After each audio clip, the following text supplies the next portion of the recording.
একটি দক্ষিণপন্থী জিঙ্গুইস্টিক ফ্যাসিবাদের দিকে ধাবিত হওয়া যে হিন্দু জাতীয়তাবাদ এবং তার প্রতিভু নরেন্দ্র মোদীর সরকারের আজকে সব জায়গায় কিন্তু তার মানে সবকিছু সূচক নিম্নগামী। মোহাম্মদ ইউনূসের এই সরকারের অনেক সাফল্য। এখন আমি সুতরাং আমি মনে করি চীন এটার সঙ্গে করছে, ভারতও তার সেন্সে ফিরুক, না হলে যুদ্ধ কোনোদিনই কোনো সভ্যতার কোনো মানব সভ্যতার জন্য মঙ্গল বয়ে আনে। সরকারগুলো হাসিনার সরকার না, খালেদার সরকার, জিয়ার সরকার, শেখ মুজিবের সরকার, এরশাদের সরকার, এনএসআই ডিজেফআই দিয়ে দল গঠন করা, দল ভাঙানো, ছাত্র নেতাদের বিবেক ক্রয় করা, আইনজীবীদের এনে ভয় দেখানো, এই কার্যক্রম এই সংস্থাগুলো বন্ধ করবে কি?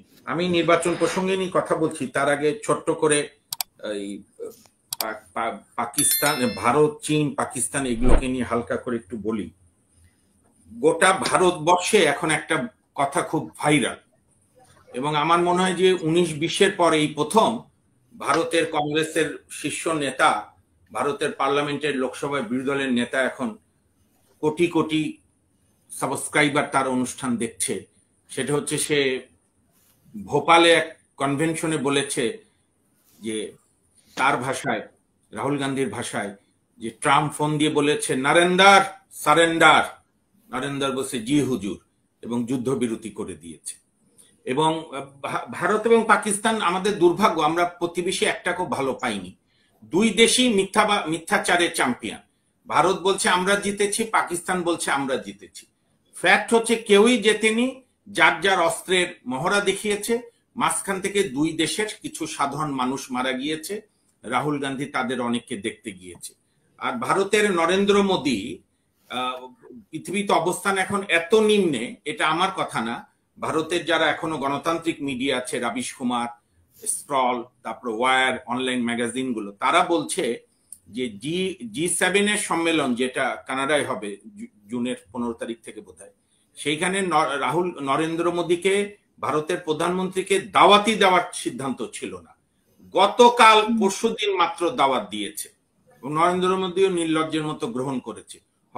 গত বছর এই G8 সম্মেলন ইটালিতে হয়েছিল, 1.5 মাস 2 মাস আগে দাওয়াত দেয়। আপনি জানেন একটা রাষ্ট্রপ্রধানকে দাওয়াত দিতে গেলে অনেকগুলো প্রোটোকল, সিকিউরিটি চেক এগুলো করতে হয়। তো সেইখানে ভারতের এই যে দম্ভ, বিশেষ করে আমি ভারতের জনগণের সঙ্গে আমাদের কোনো শত্রুতা নাই, এটাও আমি পরিষ্কার বলতে চাই। ভারতের যে চরম হিন্দুত্ববাদী একটি দক্ষিণপন্থী জিঙ্গুইস্টিক ফ্যাসিবাদের দিকে ধাবিত হওয়া যে হিন্দু জাতীয়তাবাদ এবং তার প্রতিভু নরেন্দ্র মোদীর সরকারের আজকে সব জায়গায় কিন্তু তার মানে সবকিছু সূচক নিম্নগামী। আমি এ প্রসঙ্গে একটা কথা বলি, এখানে অনেকেই বলেন আমাদের ভারতের সঙ্গে আমাদের যে কয়টি চুক্তি হয়েছে, শান্তি চুক্তি, পার্বত্য চট্টগ্রামের শান্তি চুক্তি, পানি চুক্তি, বা ভারতের সঙ্গে বাংলাদেশের অনেকগুলো সমস্যার সবগুলো আপনি হিসাব করে দেখবেন, কোন একক দল ভারতে ক্ষমতায় ছিল সে সময় হয়নি। না কংগ্রেসের একক ক্ষমতায়, না বিজেপির একক ক্ষমতায়, সবসময় জোট সরকার, অর্থাৎ 8-9টা দল জোট মিলে যখন একটা, ওরা বলে মিলে ঝুলে সরকার, অর্থাৎ ঐক্যমতের সরকার, যে সরকারের দম্ভ থাকে না, যে সরকার সবার সঙ্গে সম্পর্ক ভালো রাখতে চায়, সেটাই আমাদের ভারতের সঙ্গে তখন আমাদের আপনার কিছু কিছু কাজ হয়েছে। আর আমি এই প্রসঙ্গে আরেকটা বিষয় একটু বলতে চাই, আমি একজন নাগরিক হিসাবে, দেশের সর্বোচ্চ আদালতের আইনজীবী হিসাবে, আমি গত 15-16 দিন ধরে আমি খুব হতাশ। আমাদের সমস্ত বাংলাদেশের টিভিগুলোতে বাদই দেন, এই সরকারের দালালি করে বা ভবিষ্যতে যারা ক্ষমতায় আসবে তাদের হয়ে মনোরঞ্জন করছে, কিন্তু আপনার টকশো সহ অন্য সকলগুলোতে আলোচকরা এত এক্সট্রিম পয়েন্টে যাচ্ছে, এটা কোনো রেশনালিটি কাভার করে না। আমি একটা কথা পরিষ্কার বলি, you can't change your neighbour, you can change your friend. তাহলে করণীয় হচ্ছে ওই নেইবারের সঙ্গে নেইবার, এটা অটল বিহারী বাজপেয়ী যখন পাকিস্তানে গিয়েছিল সমঝোতা বাস নিয়ে, তখন বলেছিল যে যদি দুই প্রতিবেশী মানে সম্মান নিয়ে পরস্পরের প্রতি শ্রদ্ধাবোধে থাকে তাহলে দুই দেশের উন্নতি হবে, আর তা না হলে যা হবে তাই হচ্ছে ভারত পাকিস্তান। আমাদেরও দুইটা নীতির আমি তীব্র সমালোচনা করি।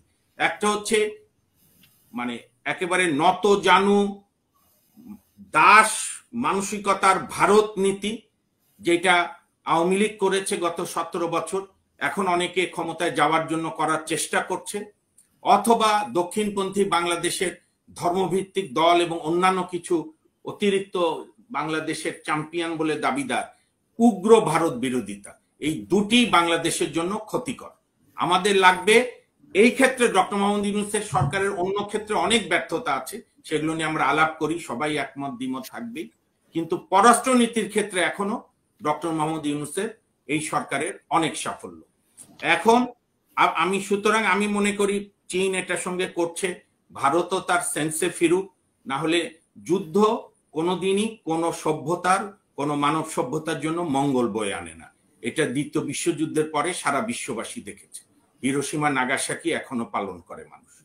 কাজেই এই যে দম্ভ, এই যে আমি বড় সুতরাং তোমাকে খেয়ে ফেলবো, এই কালচার থেকে বেরিয়ে না আসলে, এই কালচার, এই রোগ হচ্ছে হিটলারের ছিল, যে উই আর এরিয়ান, আমরাই সারা পৃথিবী চালাবো, এবং পতনটা দেখেছেন। এখন আসেন এপ্রিলের নির্বাচন।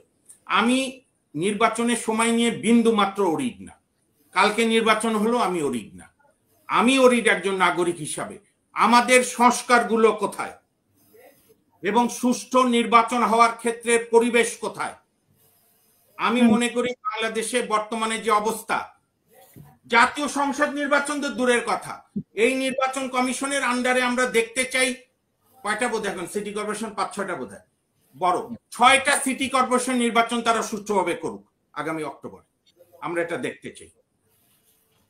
পাইলট প্রজেক্ট হিসাবে আমরা দেখতে চাই 6টা সিটি কর্পোরেশন নির্বাচন, এই নাসিরউদ্দিন কমিশন, যাকে অনেকেই বলছে যে বিএনপির কমিশন, আমি ওই তর্কে গেলাম না, তারা প্রমাণ দিক যে আমরা বিএনপি কমিশন না, আমরা নিষিদ্ধ কি বলে কার্যক্রম নিষিদ্ধ হওয়া আওয়ামী লীগ কমিশন না, আমরা জামাত কমিশন না, আমরা বামপন্থী কমিশন না, আমরা বাংলাদেশ নির্বাচন কমিশন। আপনার মেরুদণ্ড খাড়া করে দাঁড়াতে পারে কিনা পৌরসভা এবং মেয়র নির্বাচন, আমরা এটা দেখতে চাই। আমরা স্থানীয় সরকারের কয়েকটা নির্বাচন, আমি মানলাম না ঠিক আছে সব পৌরসভার দরকার নেই, আপনি 6টা, এই যে তাহলে আমাদের অত্যন্ত সম্মানিত মানুষ সাদেক হোসেন খোকা সাহেবের সুপুত্র ইশরাকেরও ঝামেলা মিটে যাবে, ফ্রেশ নির্বাচনে জিতুক। কারণ এখন পর্যন্ত ঢাকা শহরে আমি জানি বিএনপি জিতবে, অন্যরা হয়তো প্রতিদ্বন্দ্বিতা করবে, কিন্তু আমরা দেখতে চাই সেই নির্বাচন সুষ্ঠু করতে পারে কিনা। আপনি দেখেন আজকে গত 15 দিনে একটি আলোচনা হয়েছে যে ডক্টর ইউনূস সরকার বিচার বিভাগ, আমি শেষ করছি 30 সেকেন্ড, ডক্টর ইউনূস বিচার বিভাগে এই সংস্কার করিয়েছে, পুলিশে এই সংস্কার করেছে, প্রশাসনে এই সংস্কার করেছে, নির্বাচন কমিশনে এই সংস্কার করেছে, সেনাবাহিনীতে ডিজিএফআই এনএসআই এর কার্যক্রমের পরিধি ঠিক করেছে, যেটা কি অতীতের রাজনৈতিক সরকারগুলো বলে, হাসিনার সরকার না, খালেদা সরকার, জিয়ার সরকার, শেখ মুজিবের সরকার, এরশাদের সরকার, এনএসআই ডিজিএফআই দিয়ে দল গঠন করা, দল ভাঙানো, ছাত্র নেতাদের বিবেক ক্রয় করা, আইনজীবীদের এনে ভয় দেখানো, এই কার্যক্রম এই সংস্থাগুলো বন্ধ করবে কিনা, এগুলো একটিও আলাপ হয়েছে? আলাপ কোথায় চলে গেছে আমরা? সেই পুরাতন হাসিনা খালেদার বিতর্কের মতো, ইউনূস খ্রিস্টান না বৌদ্ধ, ইউনূস হিন্দু না মুসলমান, অমুক কেন কেন, একে বর্ডার দিয়ে দিল কিনা, সীমান্ত দিয়ে দিল কিনা।